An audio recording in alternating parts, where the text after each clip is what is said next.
The results I've told you derive from the UK. And you might think maybe they're specific to the UK, but we can look in other countries and we can find other evidence from other countries which support these findings from the UK. For example, in the USA, in a cohort study of over 12,000 children, they were able to compare children who'd had some kind of preschool experience with children who'd had what appeared to be high-quality preschool or low-quality preschool. And they found both kinds of preschool showed benefits of 1.6 points here and 1.34 points here over no preschool. And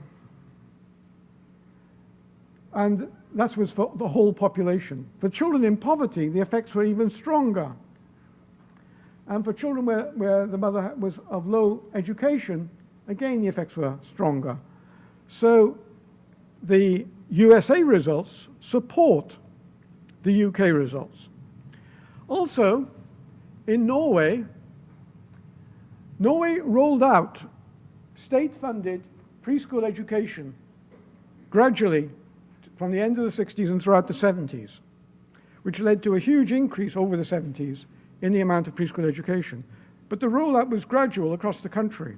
And so you can compare different year groups of children in different regions of the country who may or may not have had preschool because of the differential rollout. And analysis of the national data for these children, because remember in Norway they have national registers of data where they have the health, education, employment, and income data of every person in the country. They were able to find that those children who had attended preschool had higher educational levels and better job outcomes later in life, and also higher income later in life, again supporting the benefits of preschool education. In France, we can look at a similar pattern of expansion in the 70s, where the École Maternelle program was rolled out across the 70s. Again, analysis of national data of the whole population shows that preschool attendance led to higher income in later life and reduced socioeconomic inequalities in that children from less advantaged backgrounds benefited more from the preschool experience than from other children. Also, in Switzerland, we find similar results with improved intergenerational educational mobility, showing the especially beneficial effects for disadvantaged children. These are all from national data sets which encompass the whole population. Here's another study in Denmark. In Denmark, they keep registers not only of every child in the country and every educational and health outcome for that child, but they also keep registers of every center in the country and which staff work in those centers. What are the qualifications of those staff? What's the adult-child ratio in those staff? How stable are the staff and how much staff turnover is there? And you're able to, and you also know which child attended which center. So in the Danish data on the whole population, they were able to link each individual child to specific preschool centers and then look at the characteristics of those preschool centers. And they found controlling for background factors, better preschool quality was linked to better test results in the 9th grade, that's age 16. And this is a quote from the authors of that study: the fact that we find long-lasting effects of preschool even after 10 years of schooling is quite remarkable. But it's essentially paralleling the EPI results I've just been telling you about.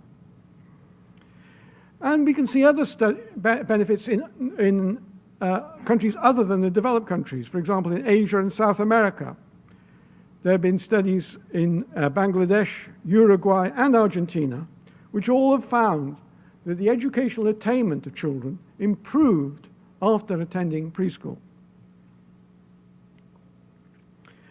And if we look at national data for the Latin American countries, here is a graph showing the percentage of children who attend preschool in red.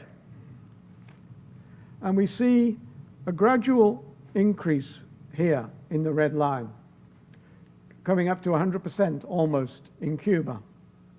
Then we look at the literacy levels in those countries, measured by the same assessment of literacy. And we find that the blue line almost exactly parallels the red line. And then in the green line shows us mortality in early childhood, the likelihood of dying or severe illness in early childhood, and that goes in the opposite direction. So there seems to be a very strong link in this data between preschool attendance and literacy levels in the population. But if we look at Cuba, which is this country over here on the extreme right, it can be quite interesting because Cuba is a country which is by far from being the richest of these countries. Other of those South American countries are much richer than Cuba. But Cuba, despite not being a very wealthy country, spends a lot of its money on making sure that every child has access to a health clinic from pregnancy onwards and has regular health checks and all immunizations necessary. It also provides childcare and early childhood education for every child who requires it. And in terms of early childhood education from age 3 upwards, almost the whole population do attend early childhood education. Whereas other countries, who may be richer, don't spend their money on the early years in that way. And what do we find? Is the child outcomes in Cuba are dramatically better than for the other Latin American countries. Now, other evidence of the long-term nature of these preschool effects comes from a longitudinal study done in the UK, where there were 15,000 children born in a particular week in the UK. And these children have been followed through, and of course they're born in 58, so they're now 55. They'll be 55 now.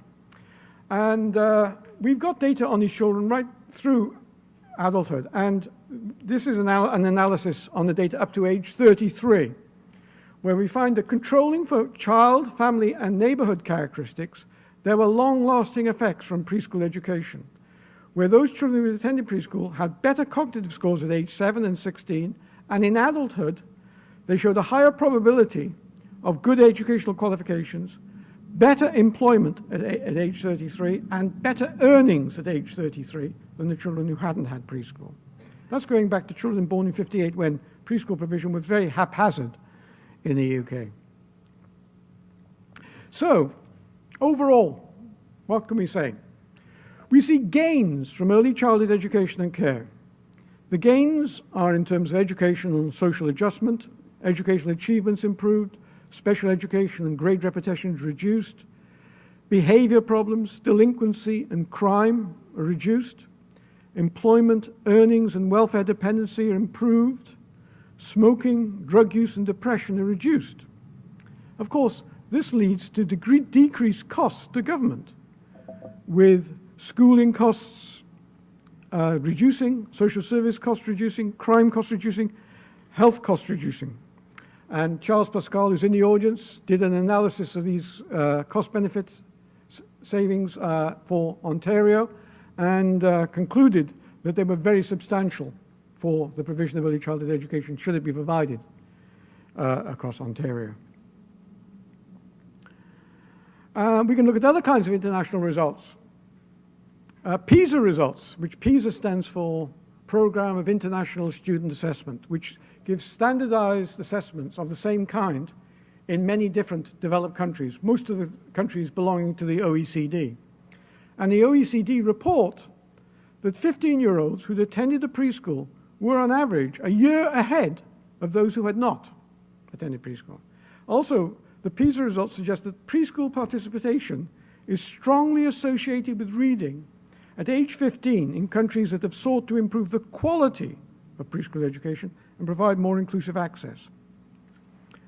And the bottom line in the conclusion from the OECD report is, widening access to pre-primary education can improve both overall performance and equity by reducing socioeconomic disparities among students if extending coverage does not compromise quality.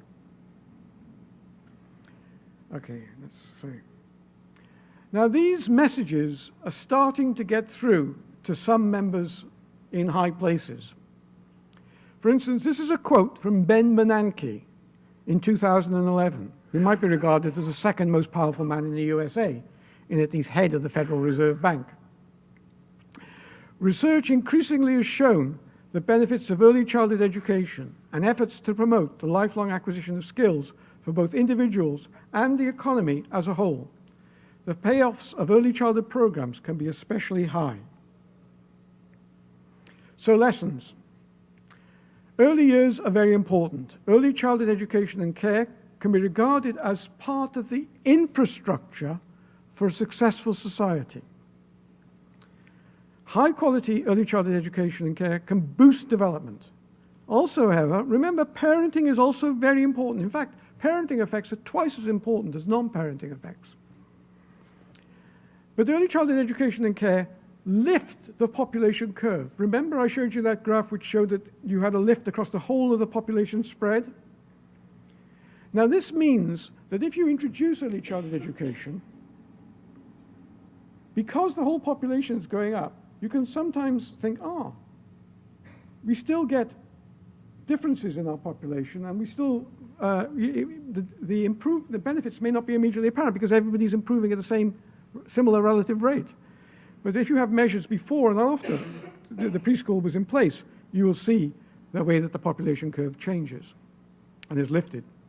Disadvantaged children benefit greatly from high-quality early childhood education and care, and they possibly overall show the most advantages.